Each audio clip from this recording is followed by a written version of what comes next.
एक बार फिर से स्वागत है। हम चर्चा कर रहे हैं कि बिहार में महागठबंधन भाजपा के खिलाफ जेडीयू, आरजेडी, कांग्रेस और वाम दल मिलकर भाजपा को बिहार में रोकेगी। और अभी 21 अगस्त को वहां 10 सीटों पे उपचुनाव है। और ये उपचुनाव को माना जाता है कि ये ट्रेलर है, पूरी फिल्म तो आने वाले 2015 का जो चुनाव है विधानसभा का वो है। इससे पहले कि हम अवधेश जी के पास जाएं, पुष्पेंद्र, आपने मिथिलेश जी की बात कही कि ये आगाज है। सुनिए आपने, ये आगाज है सेकुलरिज्म की। मेरा तो पहला कमेंट ये है कि ये हिंदुस्तान में 65 साल से जो फ्रॉड सेकुलरिज्म चल रहा था, जिसके अलंबरदार लालू प्रसाद यादव से लेकर नीतीश कुमार जैसे लोग थे, ये आगाज नहीं है, उनका अस्त था और ये समाप्ति की हो रहे और ये विसर्जन हो चुका है इनका। अब अगर अभी भी लगता है लालू यादव को और नीतीश कुमार को कि इस सेकुलरिज्म की दुकान दोबारा से खोलेंगे, तो मुझे लगता है कि बिहार में जिस महाजोड़ की बात हो रही है, ये पूरी तरह से हताशा और निराशा से जो उपजा हुआ डर है, जो भय है, उसके चलते ये तीनों लोग अपना अपना सियासी अस्तित्व बचाने के लिए जुड़ गए हैं। न कोई विचारधारा का मामला है, न कोई कमिटमेंट का मामला है। लिहाजा मेरा मानना यह है कि उसमें वाम दल भी जुड़ गया है, जिनकी हालत यह थी कि 63 से करके पूरे देश में वो 10 रह गए हैं। तो मैं मानता हूं कि एक तरीके से मौका परस्ती, अपॉर्चुनिज्म और सिर्फ सत्ता के गलियारे तक अपनी दुकान को चलाए रखने के लिए यह गठजोड़ है। इससे ज्यादा मैं इस पर कुछ नहीं कह सकता। अवधेश जी, इस गठजोड़ का, महाजोत का, महागठबंधन का 3 बातें उपेंद्र जी ने कहा, मैं आपको बिल्कुल फटाफट बता दूं। इन्होंने कहा नीतीश और लालू मान चुके हैं वो कमजोर हो गए हैं, वो मान चुके हैं कि बीजेपी इतनी ताकतवर हो चुकी है, उसको रोकने के लिए वो अकेले काफी नहीं है। वो मान चुके हैं या नहीं माने हैं ये नहीं जानता हूं, लेकिन उपेंद्र जी कहते हैं कि 2 डिस्क्रेडिटेड लीडर एक क्रेडिबल ऑल्टरनेटिव नहीं दे सकते हैं। साथ ही उन्होंने कहा, बात तो उन्होंने शुरुआत की थी पिछड़ों की राजनीति की, लेकिन वो अपनी जाति की सियासत तक सिमट के रह गए हैं और जो मुस्लिम फैक्टर लगातार वो उठाते रहते हैं, उससे जो उनकी ओबीसी, जो पिछड़ों की जो लड़ाई की पहचान थी वो खत्म हो चुकी है। अब उसको वो जो मंडल जो राजनीति थी उसको बीजेपी को अब फायदा मिलेगा, ना कि लालू और नीतीश को। उपेंद्र जी की बातों से या पुष्पेंद्र जी की बातों से असहमति का मेरे लिए कोई कारण नहीं है, लेकिन इसका विश्लेषण मैं जरा दूसरे तरीके से करता हूं। दिलीप जी, जब एक दिशा में कोई तीव्र धारा चलती है तो उसको रोकने के लिए फिर आपको हिमालय के जैसा बड़े दीवार खड़े करने पड़ेंगे। आप उस छोटे छोटे चाहेंगे कि छोटे छोटे हम जो है कुछ ईंट और वो सजा करके उसको रोक दे, नहीं होंगे। तो लोकसभा चुनाव का इस बार का संदेश क्या था? एक प्रतिमानात्मक बदलाव का चुनाव था, जो 1989 से भारत में एक जातीय, एक संकुचित, एक मंडल, एक क्षेत्रीय राजनीति का जो व्यापक दौर चला, जिसने कि भारत में विखंडित राजनीति को स्थापित किया, जिसमें कि सारे सिद्धांत और मूल तथा कथित सेकुलरवाद के नाम पर जो है होम चढ़ा दिए गए, उसको जनता ने इस बार नकारा है। तो उस चक्र का इस बार अंत हो रहा है। संपूर्ण अंत नहीं हुआ है, मैं नहीं कह रहा हूं कि संपूर्ण रूप से अंत हुआ है, लेकिन भाजपा का जहां जहां जनाधार था वहां वहां की बहुमत जनता ने उस चक्र को नकारा है। तो मैं इसको स्वीकार लूं कि एक बार आगे बढ़ने के बाद जनता फिर उसमें लौटेगी, जिसका दुष्परिणाम वो देख चुकी है, यह संभव नहीं है। एक और दूसरी विडंबना देखिए ना, आप नीतीश कुमार की विडंबना देखिए कि उन्होंने नरेंद्र मोदी का विरोध करके स्वयं को सेकुलरवाद का हीरो के रूप में स्थापित करने, लालू के वोट बैंक को खत्म करके और अकेले बिहार का सुपर हीरो बनने की कल्पना की, लेकिन जिसका विरोध किया वो तो देश का बहुमत से प्रधानमंत्री बन गया और उनकी मुख्यमंत्री की कुर्सी भी चली गई। और तीसरी बात आप ध्यान रखिए, जहां जहां भाजपा का जनाधार था वहां वहां जिन नेताओं ने घोर विरोध किया है वो सारे साफ हो चुके हैं। अब ये जो गठबंधन है, मैं इसको ऐसे बोलता हूं, इन्होंने जो कहा वो ठीक है, सब डिस्क्रेडिटेड क्रेडिटेड वो तो चलता रहेगा। आपने फोन किया था, मैंने ये कहा था कई बार जहाज जब डूबने लगता है तो एक दूसरे का हाथ पकड़ते हैं कि सब मिल के शायद बच सकते हैं, और सभी डूब जाते हैं। स्थिति ये आती है असल में। तो ये गठजोड़ का मुझे भय है। लेकिन जी, क्या बिहार में भारतीय जनता पार्टी कोई ऐसा लीडर खड़ा कर पाएगी जिसके प्रति की बिहार की जनता का आकर्षण हो? लोकसभा चुनाव में नरेंद्र मोदी का एक नाम था जिसके आधार पर जीत गए। 15-16 सीटें ऐसी इन लोगों ने खड़ी की थी जिसमें अंतिम समय में लोगों ने वोट दे दिया, नहीं नरेंद्र मोदी का नाम नहीं होता तो हार सकते थे। तो वो फिर स्थिति जो जनता ने बदलाव किया है उसको सशक्त करने के लिए, और ये जो तथाकथित जो है जिसको ये जो बना रहे हैं इस महाजोत को, महागठबंधन को बनाने वाली पार्टी, नहीं महाशब्द आप कहेंगे तो वो तो फिर उसमें गड़बड़ी हो जाएगी ना। कहां 47-48% वोट भारतीय जनता पार्टी को मिली है, कहां इन सबको मिला करके उतनी वोट पूरा नहीं हो रहा है लोकसभा चुनाव में, इसलिए महागठजोड़ और महाजोट नहीं है जी। ये बिहार के परिप्रेक्ष्य में बात कर रहे हैं, बिहार के परिप्रेक्ष्य में भी नहीं सुनिए, जो कांग्रेस जेडीयू आरजेडी कांग्रेस, सुनिए हालत क्या है जी। अरे भाई कांग्रेस जो पूरे देश में विद्रोहों का सामना कर रही है, वो बिहार में क्या इतनी शक्तिशाली है कि उसके जुड़ने से कोई बहुत बड़ा प्रभाव पड़ जाएगा? आरजेडी की क्या, आरजेडी का एक वोट का आधार रह गया है। आप अवधेश जी विधानसभा चुनाव में भी और लोकसभा चुनाव में भी, दोनों में इन तमाम पार्टियों के एक सर्टेन परसेंटेज, इनके कुछ प्रतिशत वोट हैं, और वो अगर आप वोट को, तमाम प्रतिशत वोट को आप मिलाएं तो ये कमजोर अलायंस या कमजोर गठबंधन आपको नजर क्यों आता है?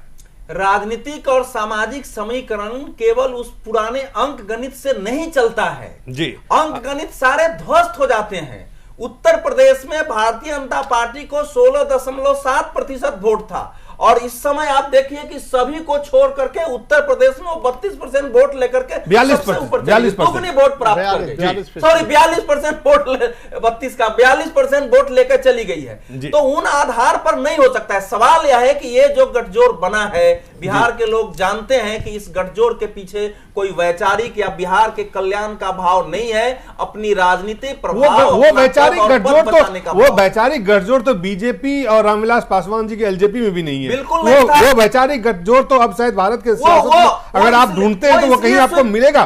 वो इसलिए स्वीकृत हुआ कि नरेंद्र मोदी का एक नाम था, नहीं तो इस बार रामविलास पासवान, लालू यादव और नीतीश कुमार तीनों को बिहार की मिथिलेश जी जो बात अवधेश जी कह रहे हैं, जो बात उपेंद्र जी कह रहे हैं, आपके पार्टी, आपके नेताओं के पास अब कोई विकल्प नहीं है। जो बात कर रहे हैं जी, अरे भाई देखिए, आप ऐसे छोटे छोटे दल, 29 दलों से आपने गठबंधन किया है और पूरे राष्ट्रीय स्तर पर आपने किया है जी, और आपको इस बात का एहसास होगा या जानकारी है। वोट ऑफ परसेंटेज देखिए, आज जो है 47% वोट जो है इसी गठबंधन का है, कोई दूसरे के खिलाफ में 53% है। लेकिन वो सुनामी, जिसको सुनामी लोग कहते थे जी, उस सुनामी कहां गया? और अगर सुनामी के बाद भी अगर इतना आता है तो आज नीतीश कुमार की बिहार में एक छवि है, और उस छवि को लेकर के हम समझते हैं कि बिहार की जनता आजादी के बाद बिहार की जनता वो जानती है। मुख्यमंत्री से क्यों हटना पड़ा? आप कह रहे हैं बिहार के, अरे भाई अपनी सिद्धांत के आधार पर उन्होंने कहा कि मैं चुनाव हार गया हूं, और हारने के बाद हमारी जो है यह एक अथी बनता है कि हम जो है उस पद पर रहने लायक नहीं है, इसलिए हटे वो पार्टी से। अच्छा पद से। ये जो महाजोट होगा, इसका चेहरा लालू होंगे कि नीतीश होंगे? इसका नेता कौन होगा? इसका नेता कौन होगा पूछ रहे हैं। अब इसका नेता तो सामने नजर आएगा। कब? अब 21 अगस्त के बाद? नहीं, ये 2-4 दिन के अंदर में चुनाव है, लेकिन सवाल है कि नेतृत्व कौन दे रहा है, कौन नेता है, किनकी क्रेडिबिलिटी पे आप जा रहे हैं, ये सवाल है। और यही सवाल बीजेपी के लिए भी है। लेकिन पिछला जो बनाया था, देखिए सारी बातें मैं नहीं कर सकता, इसलिए कि इस पर सोच चल रही है जी, और विचार बन 2-4 दिन के अंदर में आप लोग के सामने आ जाए नेता कौन होंगे जी। 2-4 दिन के अंदर। उपेंद्र जी, कई तरह की बातें हैं, लेकिन क्या इस गठबंधन को वाकई आप अगर देखें, जो सामाजिक समीकरण बिहार में जिस तरह की सियासत अब तक रही है, अब तक है, उस सियासत को आप नकार के वहां जो सामाजिक जो समीकरण बनते हैं और बनते आए हैं, इस बार का जो ये गठबंधन है, ये क्या सामाजिक समीकरण, नए सामाजिक समीकरण बनाने में एक इफेक्टिव, प्रभावी ढंग से इसको बना पाएंगे? देखिए, पहली बात तो है कि बिहार में स्थानीय स्तर पर लालू यादव सबसे बड़ा फैक्टर है। वहाँ जो वोटिंग होता है उसमें प्रो लालू और एंटी लालू सेंटिमेंट्स काम करने लगता है। पिछले जो लोकसभा चुनाव हुआ उसमें नीतीश कुमार और उनके अलायंस पार्टनर को जो 17% वोट मिले हैं, उसमें मेरा मानना है कि उसमें 10% वोट है जो लालू विरोधी है जी। मतलब नीतीश जी भले लालू के साथ चले जाएं जी, लेकिन वो जाएंगे तो उनका जो 17% में 10% वोट मिला है वो उनके साथ नहीं जाएगा।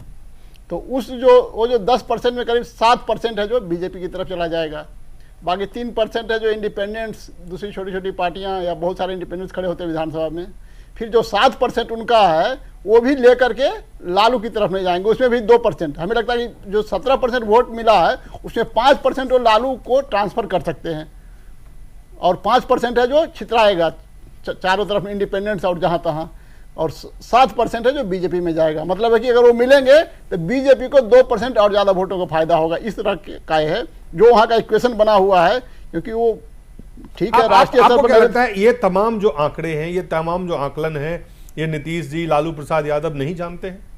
वो भी समझ रहे हैं, लेकिन एक आशावादिता होती है। उनको लगता है कि जो बीजेपी को जो वोट मिला, जो सुनामी की बात बोल रहे हैं कि सुनामी में मीडिया के प्रभाव में चकाचौंध में लोग नरेंद्र मोदी की तरफ चले गए, वो लोग वापस आ जाएंगे। तो ये जो मैंने कहा कि 17% वाला जो है, ये बात नीतीश भी समझते हैं कि सारा का सारा हमारा वोट लालू के साथ नहीं जाएगा, लेकिन इनको उम्मीद है कि ठीक है जितना जाए।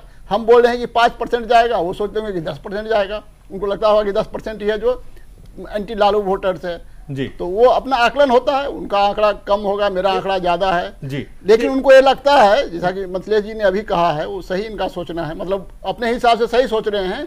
इनको लगता है कि जो नरेंद्र मोदी के नाम पर बीजेपी को वोट गया जितना सारा, उतना सारा नहीं जाएगा। और अवधेश जी ने जो कहा है उसमें भी सच्चाई है। अगर भारतीय जनता पार्टी ने सही ढंग से स्ट्रेटजी नहीं तैयार की, सही लोगों को टिकट नहीं दिया और सही तरह से नेतृत्व जो चुनौती है सामने उसका सामना नहीं किया, तो उसको नुकसान भी हो सकता है। तो यह निर्भर करता है बीजेपी की जो अपना नेतृत्व है वो किस तरह से वो टैकल करता है। लेकिन जहां तक अगर ये मान लिया जाए कि ये सब बीजेपी अपने हिसाब से सब ठीक ठाक करेगी, तो हमें नहीं लगता है कि कोई वो जो महागठबंधन बन रहा है उसका कोई वो चुनौती मिल सकता है उधर से।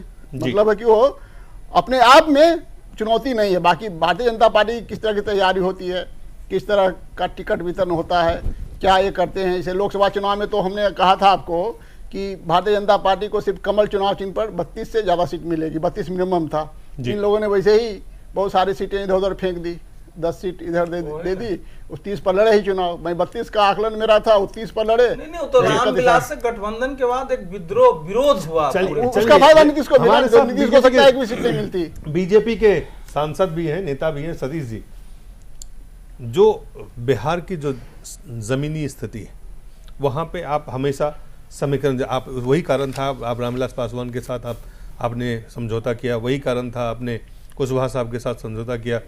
ये समीकरण लालू जी भी बना रहे हैं, यादव, मुस्लिम, कुर्मी, दलित में से।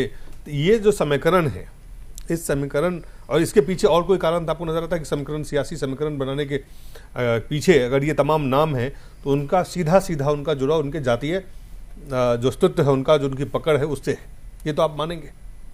देखिए, सबसे बड़ी बात है जी कि बिहार की जनता जिस उम्मीद से NDA 2 को वोट दी थी जी, और नीतीश जी को लगा 115 सीट जीत के कि हम बिहार में अकेले सरकार चलाएंगे, और लालू के पैटर्न पर इन्होंने चलने का काम किया कि हम मुस्लिम वोट को अपने तरफ आकर्षित कर लेंगे, फलाना वोट को आकर्षित कर लेंगे। और इनके ब्यूरोक्रेट ने 56%, 57% जोड़ के आंकड़ा बता देते थे कि इतना वोट जदयू के पास से अकेले है, और उसी बदौलत इन्होंने नरेंद्र मोदी जी का विरोध करना शुरू किया।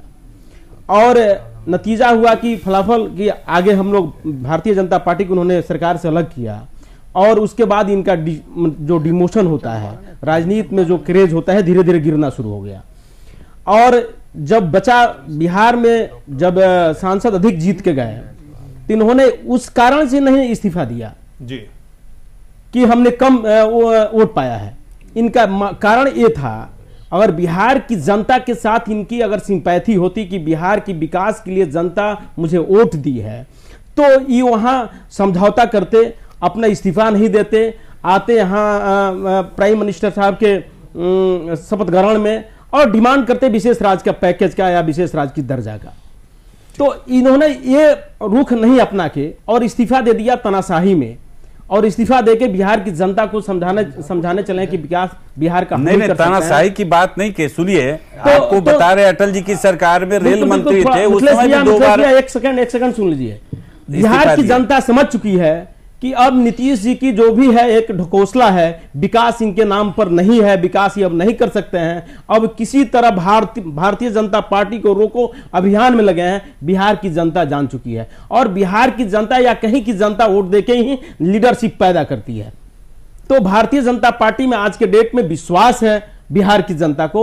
आने वाला दिन भारतीय जनता पार्टी का 110% है, और वहां भारतीय जनता पार्टी की सरकार बनेगी, जो एनडीए का गठबंधन की सरकार बनेगी। बिहार में नेता किसको बनाएंगे? देखिए, बिहार में नेता, भारतीय जनता पार्टी में नेता की कमी नहीं है। कौन है नेता? और इसके लिए राष्ट्रीय स्तर के नेता लोग बैठ के अपना तय करेंगे। इसमें हम थोड़े तय कर पाएंगे कि कौन बनेगा, लेकिन जो लीडरशिप के अंदर, जिसके अंदर डेवलप करता है, उसको निश्चित रूप से भारतीय जनता पार्टी लीडरशिप देती है। नहीं, आज नेता के रूप में सुशील आज जो है 60 दिन के कार्यक्रम आप लोग का 2 महीना से ऊपर हो गया। एक मिनट भैया, आपको मैं बता देना चाहता हूं, आपका बिहार में मैनेजमेंट के आधार पर सुशील मोदी का किसी दल के अंदर जोड़ा नहीं है कि उस ढंग का मैनेजमेंट कर सके। चलिए, और आपको ये बात मैं बता देना चाहता हूं कि जब तक सुशील मोदी जी नीतीश जी के साथ थे, बिहार की विकास की चिंता सुशील मोदी जी के पास था, न कि नीतीश बाबू के साथ था। देखिए, सुशील मोदी जब से हटे तब से अकेले पड़ गए हैं। तो आप ये कह रहे हैं कि जो वहां पे अब जो गठजोड़ है वो सिर्फ एक पार्टी को रोकने के लिए है। उस गठजोड़ में ना कोई विचार है, ना विकास की बात है, न बिहार की जनता की सेवा की बात है। ये सिर्फ भावना समाप्त हो चुकी है। मिथिलेश जी, अब गठजोड़ जो है आपकी मजबूरी है, आपकी सर्वाइवर के लिए है, आपके पास कोई विकल्प नहीं है, आपके पास कोई रास्ता नहीं बचा है, और इसीलिए नहीं आज जो है, अरे भाई तो आप करीब 2 माह से ऊपर हो गया मोदी जी की सरकार बने हुए, और इन्होंने अच्छे दिन का आगाज किया। बिहार में भी जा करके जो बड़ी बड़ी सभाएं हुई, उसमें नौकरी की बात, दोनों हाथ उठाओ, ये सारी बातें जो है उन्होंने किया है।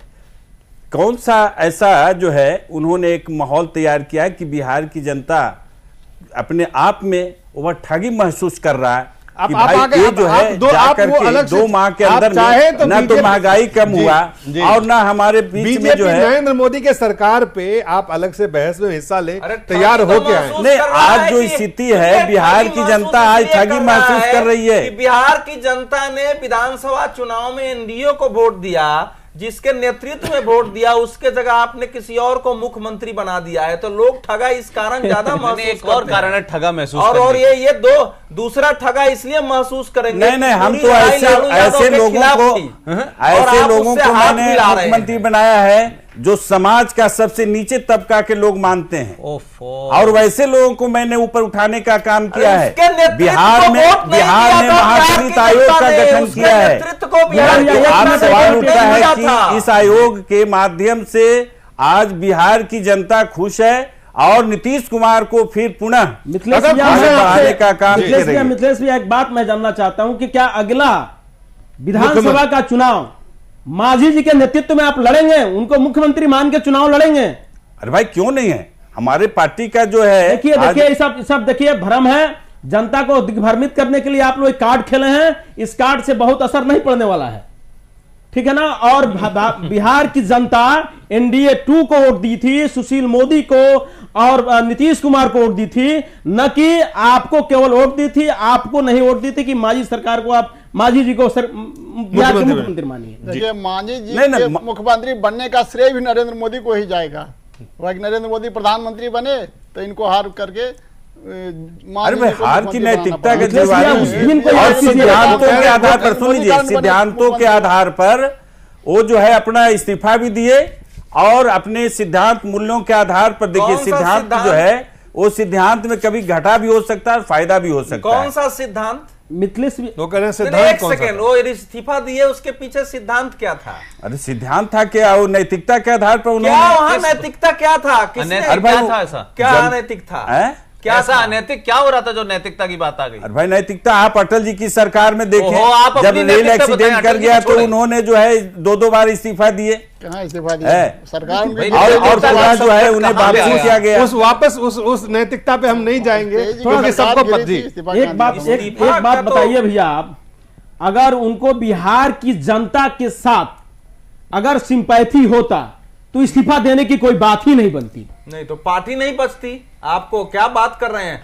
अगर नीतीश कुमार इस्तीफा नहीं देते तो लोकसभा चुनाव के मुजफ्फरपुर की सभा में उनके राष्ट्रीय अध्यक्ष शरद यादव जी ने जैसे कहा था कि हम हे बिहार के लोगों, मैं आपसे माफी मांगता हूं क्योंकि आपकी दुर्दशा का कारण मैं भी हूं। पहले मैंने लालू की मदद की, वो भी जाति से बाहर नहीं निकला। बाद में मैंने नीतीश की मदद की, वो भी जाति से बाहर नहीं निकला। और शरद यादव का जो स्टेटमेंट था, जो नीतीश कुमार के खिलाफ जो वहां के लोकसभा उम्मीदवारों में, वहां के जो है कार्यकर्ताओं में, वहां के नेताओं में, विधायकों में जो एक असंतोष और विद्रोह था, उसी का प्रकटीकरण शरद यादव ने किया था और ये वहां से त्याग पत्र देने को मजबूर हुए। उसमें कोई नैतिकता और सिद्धांत नहीं था। अरुण भैया, विधायक लोगों का नाखुशी का कारण एक और था, ब्यूरोक्रेट को वहां मजबूत करना, पूरे बिहार में, और लोकतंत्र में जनप्रतिनिधि को कमजोर करना। पूरे बिहार में ब्यूरोक्रेट आज आज आप देखें, आज मोदी जी का जो कार्यकाल है, उस जो चल रहा है, 2 महीने में जितने भी एमपी हमारे हैं बीच में बैठे हुए हैं, और हमारे मंत्री जो केंद्रीय मंत्री अभी बने हैं, सारे लोग मुंह ताक रहे हैं। वन मैन पावर जो है एक जगह हो गया है। सवाल उठता है कि ब्यूरोक्रेट्स को आगे बढ़ाने का काम आप लोगों ने वही पैटर्न शुरू किया है, वही पैटर्न जो पैटर्न बिहार में था, ये कह रहे हैं वही पैटर्न शुरू किया है जो बिहार में था। लेकिन आपको हम कुछ और, हम जो बीजेपी के एनडीए के नेता हैं वो क्या कह रहे हैं इस पे। सबसे पहले कीर्ति आजाद बीजेपी के नेता हैं, क्या कह रहे हैं।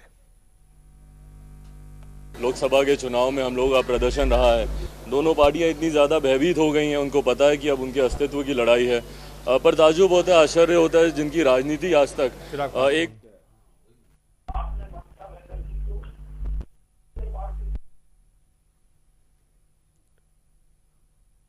कीर्ति आजाद के बयान को आपको हम दिखाते हैं। नहीं, अब तो सबको मालूम ही है कि नीतीश जी और लालू जी मिलकर आरजेडी और जदयू का गठबंधन कर रहे हैं, और अब तो लोगों के बीच में प्रचलित हो गया है कि बिहार उन्होंने भी लूटा था, ये भी लूट रहे हैं। रिटर्न ऑफ द जंगल राज है, रंग और बिल्ला की जोड़ी फिर मिल गई है और बिहार को बर्बाद करने के लिए तैयार हो रही है। और राजीव प्रताप रूडी क्या कह रहे हैं वो भी आप सुन लें। बिहार के राजनीति में चाहे वो राष्ट्रीय जनता दल हो, लालू प्रसाद यादव हो या नीतीश कुमार हो, ये सब पिछले लोकसभा चुनाव में बुरी तरह से हार चुके हैं और ये सभी हारी हुई पार्टियों का गठबंधन बन रहा है। नीतीश कुमार का राजनीतिक नींव लालू यादव के जंगल राज के खिलाफ अभियान चला के हुआ था और आज नीतीश कुमार लालू यादव के साथ हाथ मिला करके बिहार में संभवतः उनका इरादा है कि फिर से जंगल राज कायम किया जाए। लेकिन हमारा ऐसा, भारतीय जनता पार्टी का ऐसा मानना है कि बिहार की जनता ने इन्हें पूरी तरह से नकार दिया है। नीतीश कुमार बिहार की राजनीति में अप्रासंगिक हो चुके हैं और लालू प्रसाद यादव पहले से ही बिहार की राजनीति में अप्रासंगिक हो चुके थे। इसलिए मुझे नहीं लगता है कि ये गठजोड़ किसी रूप से बिहार में कामयाब हो सकेगा। उपेंद्र कुशवाहा साहब क्या कह रहे हैं वो भी आपको हम दिखाते हैं। इस गठबंधन से, दोनों का गठबंधन नापाक गठबंधन है। बिहार की जनता के साथ नीतीश कुमार जी ने जो वादा किया और इतने दिनों तक जनता उनके साथ रही, और न सिर्फ साथ रही बल्कि बहुत सारे लोगों ने समता पार्टी के दौर से लेकर अब तक कुर्बानी दी, कई लोगों की जान चली गई। अब नीतीश कुमार जी को जवाब देना पड़ेगा कि वैसे लोगों की जान क्यों लेने का काम इन्होंने किया, क्यों आंदोलन चलाया जब लालू यादव जी के साथ ही मिलकर इनको राजनीति करनी थी। जहाँ तक आगे भविष्य की राजनीति का सवाल है, कोई फर्क नहीं पड़ेगा दोनों के मिलने से, एनडीए की सेहत पर कोई फर्क नहीं पड़ेगा। और जेडीयू के नेता भी हैं, सांसद भी हैं, अली अनवर साहब क्या कह रहे हैं। अच्छा है वो मुगालते में रहे, जिस दिन पटखनियाँ देंगे हम लोग तब पता चलेगा। बीजेपी को हराना है, बीजेपी सांप्रदायिक ताकत है, देश का को बांटना चाहती है, नफरत की राजनीति कर रही है, तो उसका जबरदस्त मुकाबला हम लोग करेंगे। बीजेपी को हराना है, बीजेपी को हराना है और बीजेपी का मुकाबला करना है, और बीजेपी के मुकाबले करने के लिए ये गठजोड़ है। मिथिलेश जी, आगे की जनता के, बिहार के लिए बिहार के विकास के लिए, ये एजेंडा नहीं है। लगता है एक एजेंडा आपके सामने, एजेंडा जो है वो बीजेपी है, मुद्दा नहीं है, बीजेपी ही मुद्दा है। नहीं ना, ऐसा नहीं है। आप ये अली अनवर साहब जो कह रहे थे, अली अनवर साहब कह रहे हैं बड़े नेता हैं जी पार्टी के, उनकी सोच अलग है, लेकिन ऐसा नहीं है। ये पार्टी की सोच नहीं है। पार्टी का सोच नहीं है। पार्टी की सोच क्या है? पार्टी का सोच है कि आज जो है आज जो है बिहार के जनता जानती है, कार्यशैली जानती है, जहां पर अमन की बहाली हुई है, ये हम थोड़े कह रहे हैं, वहां की जनता से आप पूछिए। और मोदी जी जाकर के वो अमन की बहाली नहीं कर सकते जो नीतीश जी ने वहां किया है, ये सब लोग जानते हैं। आज जो है पलायन रुकी है, वहां पर विकास का जो है एक वातावरण बना है, एक जग जाहिर 10 साल में वातावरण बना है। एक गुजरात का अगर मॉडल था तो दूसरा बिहार का मॉडल था, और वो बिहार जो गड़ा हुआ बिहार में आप बीजेपी के साथ बिहार जो ऐसा बिहार था जो लोग वहां जाने से घबराते थे, अपने छोटे छोटे बाल बच्चे को लेकर के पलायन हो रहा था, वो बीजेपी के साथ उस गठबंधन, बीजेपी के साथ गठबंधन था जी, लेकिन किसके कारण आज नेतृत्व नीतीश कुमार का था, जिसके कारण आज बिहार में अमन की बहाली हुई। सबसे बड़ी बात है मिथिलेश भैया, आपसे मैं जानना मिथिलेश भैया ये बताइए कि लालू जी के विरोध में, लालू जी के डर से लोग बिहार से पलायन कर रहा था, और फिर आप उसी लालू जी के पास जा रहे हैं, फिर एनडीए जंगल राज 2 का ही ना स्थापना करना चाहते हैं आप मिलकर, तो बिहार की जनता जंगल 2 नहीं स्थापित करेगी। नहीं, जंगल बिहार में अमन चैन बहाल करने के लिए भारतीय जनता पार्टी एनडीए गठबंधन को आना तय है, चाहे आप कितना हो महागठबंधन। आप पहले तो आप ही शुरू किए हैं जी। उस जंगल में रामविलास जी भी फंसे हुए थे, आपने सबसे पहले लिया है। रामविलास उस सरकार में नहीं था, सरकार की बात नहीं है, यहाँ पर जंगल राज की। अरे आपकी बिल्कुल फैक्चुअली गलत है। रामविलास पासवान भी लालू प्रसाद के खिलाफ लड़ाई लड़के ही 2005 में सीटें लाए थे। वो बाद में गठबंधन किया जब लालू सत्ता खत्म हो गई है। जो व्यक्ति जब लालू जी के साथ रामविलास ने लालू जी के साथ जो है वो अपने फिर जो है आप उनको अपना जो है दो समझौता में लाए। दो स्थिति है। सत्य परेशान हो सकता है, पराजित कभी नहीं हो सकता। आप सच्चाई से परे हट गए हैं। नहीं, और भारतीय जनता पार्टी सत्य की राजनीति कर रही है, धरातल की राजनीति करती है। परेशानी थोड़ा बहुत हो सकता है, लेकिन पराजित कभी नहीं होगा। आप परेशानी से दूर हट रहे हैं, हट के आपने जाके उसी जंगल राज 2 में जाके सम्मिलित हो गए हैं। बिहार की जनता आप देख चुकी है। अरे भाई ये अहम सवाल है। आज पूरे देश की जनता जो है 68 साल के बाद आपको जो आज फुल फ्लेजेज जो बहुमत मिला है, आपने जो कहा है आज उस पर कहां खरे उतर रहे हैं। कहीं आपका प्लानिंग जैसे लगता है यूपीए 2 था, वैसी यूपीए 3 की तरह आपका बजट आया है। क्या बात करते हैं? बजट तो ऑलरेडी यूपीए बना के गई थी, उसमें साइन आप जिस टाइप का बजट दिए हैं, कौन सा आप बजट पे अलग से आपसे चर्चा कर लेंगे, जो बजट पे भी चर्चा आज जो है मोदी के काम पे भी चर्चा करेंगे। आज देखिए ना, आपकी जो आप जो अभी हमको आप बता रहे हैं कि बिहार में इस टाइप का परिवर्तन हुआ। अरे बिहार में हुआ भाई, वो केंद्र की चुनाव थी, स्टेट के चुनाव में सामाजिक समीकरण में आप बहुत दूर हैं। मिथिलेश जी, एक बहुत अहम सवाल है। जिस लालू प्रसाद यादव के जंगल राज को खत्म करने के लिए आपने बीजेपी के साथ हाथ मिलाया, गठबंधन किया, उसी लालू प्रसाद यादव के साथ गठबंधन करने से आप लोगों में क्या संदेश देंगे, ये सवाल है। गठबंधन के लिए हम लोग जो है, आज लालू प्रसाद जी कोई जरूरी नहीं है कि अगर व्यक्ति के अंदर अगर सुधार होता है। क्या सुधार आपने देखा? आज मैं इस देश का हिस्ट्री इतिहास रहा, इतिहास पर भी आप जाकर देखें। सुधार यही हुआ कि अब कन्विक्टेड हो गए हैं, एक याफ्ता हो गए हैं, जेल में एक अंगुली माल डाकू। सुन लीजिए, 1 मिनट सुनिए। एक इस देश का इतिहास की बात है, अंगुली माल डाकू जो है, जो जंगल में रहता था, देश का इतिहास बताते हैं, जो जंगल से गुजरता था, उस जंगल में उस व्यक्ति को कत्लेआम भी, लूटता भी था और कत्लेआम भी कर देता था। लेकिन उस व्यक्ति के अंदर क्या बदलाव है? लालू जी के शब्दों का उच्चारण नहीं हुई, शब्दों का उच्चारण नहीं आता था। राम राम कहने की जगह मरा मरा कहता था। और इस देश का सबसे बड़ा रचयिता, गलतियां होते रहती है। वाल्मीकि और अंगुली माल को कंफ्यूज कर रहे हैं। व्यक्ति को जोड़ के और उसका उदाहरण अरे वो भी व्यक्ति था भाई, मैं बता रहा हूं, उसको हम आप कैसे रोक दीजिएगा? आप सीधे स्वीकार कर लें कि 1995 के पहले नीतीश बाबू कहां थे, 1995 के बाद नहीं 84 में आपका क्या स्थिति? एनडीए गठबंधन जब की नहीं 84 में क्या स्थिति थी आपकी? और गठबंधन के बाद सुन लीजिए, और जंगल राज भारतीय जनता पार्टी अगर ग्रो किया है बिहार में हुआ तो जनता पार्टी और जनता दल यूनाइटेड के गठन से, भारतीय जनता पार्टी जंगल राज से मुक्ति पाने के लिए आपको आपकी विधायक की संख्या कम होते हुए भी भारतीय जनता पार्टी आपको मुख्यमंत्री के रूप में 7 दिन के लिए शपथ दिलवाया था। लेकिन आपका उस समय जो मैनेजमेंट था, जो खरीद पोख्ता करने की व्यवस्था थी, टेक्नोलॉजी था, उस समय डेवलप नहीं था।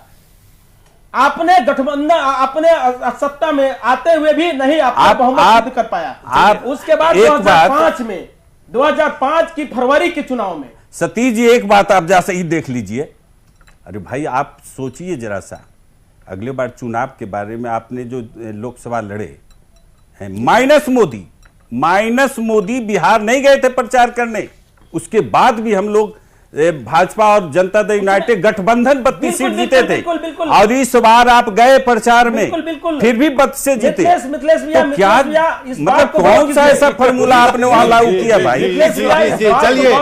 चलिए एक सेकंड में आप लोग, उपेंद्र जी, जो अहम बात है कि ये पूरा समय कम है, लेकिन गठबंधन जो है ये बिहार के सियासत के साथ साथ क्या लगता है अगर जो स्थिति बन रही है, क्योंकि वहां पे जो गठबंधन जिस भी तरह का बनते उसमें जातीय समीकरण ही एक अहम उद्देश्य होता है इस तमाम समीकरण को बनाने के पहले, यही मकसद होता है। इस मकसद से वो सत्ता में रहना चाहते हैं, सत्ता तक पहुंचना चाहते हैं, या सत्ता में अपना दखल बनाए रखना चाहते हैं। क्या ये गठबंधन कांग्रेस, आरजेडी, जेडीयू और वाम दल के लिए संजीवनी बूटी का काम कर पाएगा? अभी देखिए 10 सीटों पर चुनाव हो रहे हैं जी। अब उन चुनाव के नतीजे क्या आते हैं उसके बाद पता चलेगा, लेकिन एक तो ये कोशिश रहेगी, जैसे गैर कांग्रेसवाद की राजनीति चल रही थी, अब गैर भाजपावाद की राजनीति चलेगी और जोर शोर से चलेगी। ये बढ़ेगा बिहार से आगे? बिहार से आगे भी बढ़ेगा, बिहार से आगे कम से कम जो लेफ्टिस्ट हैं वो कांग्रेस से जहाँ तक जुड़ सकते हैं। हो सकता है बंगाल में ममता बनर्जी को हराने के लिए लेफ्टिस्ट वहाँ फिर जुड़ना चाहे कांग्रेस से, क्योंकि लेफ्टिस्टों को भले जितना भाषण करते हैं कांग्रेस के खिलाफ, लेकिन बहुत इस मामले में प्रैग्मेटिक हैं कि जब तक उससे हाथ मिलाते रहते हैं, तो ये जुड़ सकते हैं। एक बहुत बड़ा फैक्टर है इस तमाम से इस गठबंधन में कि एक जो मुसलमान वोट बैंक है उस पर भी इनकी नजर है। देखिए मुस्लिम तो यादव, मुस्लिम, कुर्मी, दलित, ये तमाम गठबंधन जो है आपको लगता नहीं सशक्त वहां पे बिहार की सियासी जमीन तलाशने वाले के लिए एक महत्वपूर्ण, एक अहम, देखिए एक बड़ा जो बदलाव आ रहा है वोटिंग पैटर्न है उस पर हम लोग ध्यान नहीं दे रहे हैं जी। कम्युनलिज्म या कास्टिज्म तभी ज़्यादा कारगर होता है जब वोटिंग परसेंटेज लो हो, जब 35%, 40% वोट पड़ रहा हो, तब तो मुस्लिम वोट बहुत मायने रखता है, यादव वोट बहुत मायने रखता है, ठाकुर वोट बहुत मायने रखता है, क्योंकि जो पॉलिटिकल कास्ट है कि अगर वो लो परसेंटेज होता है वोट, तो कम्युनलिज्म और कास्टिज्म का जो इम्पैक्ट है वो आप देख सकते हैं, लेकिन अगर वोट परसेंटेज बढ़ता है वो घटने लग जाता है इंपॉर्टेंस। अगर मान लिया 80% वोट पड़ रहा हो, ओवरऑल वोट पड़ रहा हो, तो आप देखिए कि ये जो कम्युनल आधार पर या कास्टिक आधार पर जो वोट पड़ता है उसका महत्व घट जाता है लगातार, क्योंकि हारने वाले को भी तो वोट आते हैं, अगर जीतने वाले को वोट आता है हारने वाले को भी वोट आता है। तो ये अगर वोटिंग परसेंटेज बढ़ जाए, अब होता क्या है कि 4-5 पॉलिटिकल कास्ट है जो ज्यादा है, एक मुस्लिम है वो भी पॉलिटिकल कम्युनिटी है, तो ये लोग की आबादी मुश्किल से 40% political caste plus political community, बाकी 60% है जो नॉन पॉलिटिकल कास्ट से हैं। तो वो जो नॉन पॉलिटिकल कास्ट में वोटिंग परसेंटेज लो होता है, तब ये लोग का जो हायर परसेंटेज के साथ प्रोवाइड करते हैं, लेकिन अगर वो भी उतने ही स्ट्रेंथ से वोट करने लग जाएगा तो फिर ये बेमतलब हो जाएगा। ठीक है, पूरा मुसलमान वोट दे दे, पूरा यादव वोट दे दे, बिहार में कितना है यादव मुसलमान 30%, 2% कुर्मी भी दे दे 32% जी 32%, लेकिन फिर भी 58% तो दूसरे लोग हैं।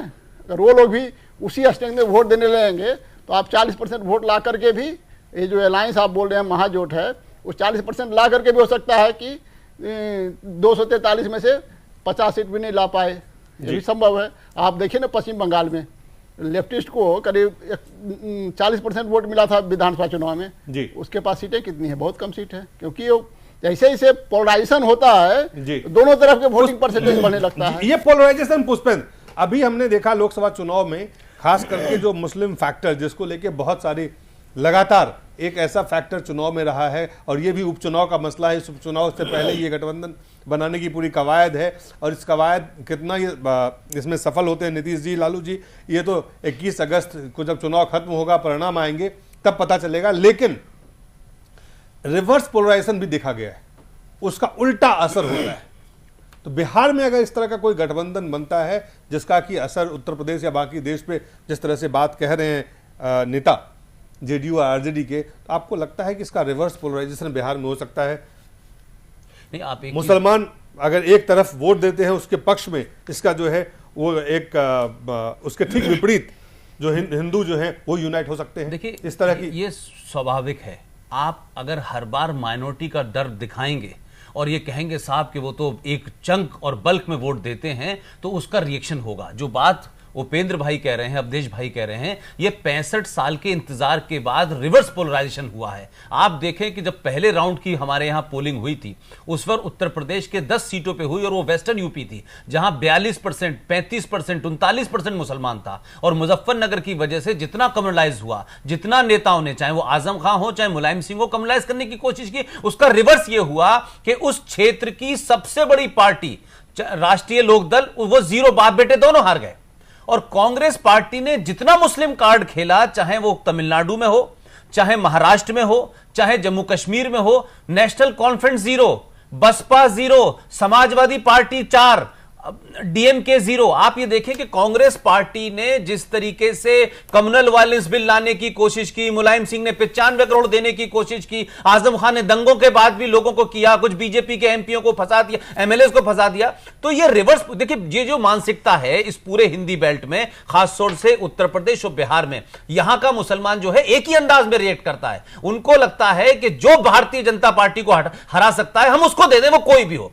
लेकिन बार बार मैं एक बात जो आप लोग कह रहे हैं, इस महागठजोड़ के अंदर एक नाम आप लोग नाम दे रहे हैं। मैं इसलिए कह रहा हूं, ये महा इन लोगों को बेचारों को इसलिए देना पड़ रहा है कि ये मेरी बात तो सुन ले भाई, ये दोनों पार्टी तो बिहार की हैं, लेकिन इन्होंने इस देश की एक महान पार्टी अपने साथ जोड़ रखी है जिसका नाम है इंडियन नेशनल कांग्रेस। उसके बारे में बात नहीं कर रहा है। जो अंतरराष्ट्रीय पार्टी है वहां उसकी स्थिति ये थी कि पिछले चुनाव में 4 सीटें आई थी उसकी, अब उसको उन्होंने जोड़ा है। और ये शायद इस बात से प्रभावित है कि जो कांग्रेस पार्टी ने जिस तरीके की सीटों का इकट्ठा करके 44 सीटें जीती हैं 545 में से, उसका असर क्या यहां नजर नहीं आएगा। और दूसरी बात, मुसलमानों को लेकर के जितनी दुकानें सांप्रदायिक और सेकुलरिज्म की चल रही थी, उन सबके पास से मुसलमानों ने इनको ठेंगा दिखा दिया है। मैं बार बार कहता हूं कि यह मान लेना कि मुसलमान इस देश में इनके सेकुलरिज्म के जाल में फंसेगा, यह भी मित इस बार के इलेक्शन में टूटा है। नरेंद्र मोदी की छवि हार्डलाइनर हो, हिंदुत्व की हो, तमाम बातें हो, लेकिन बहुत सारे लोगों ने इस बात को भी समझा है कि मुसलमानों की दुकान चला करके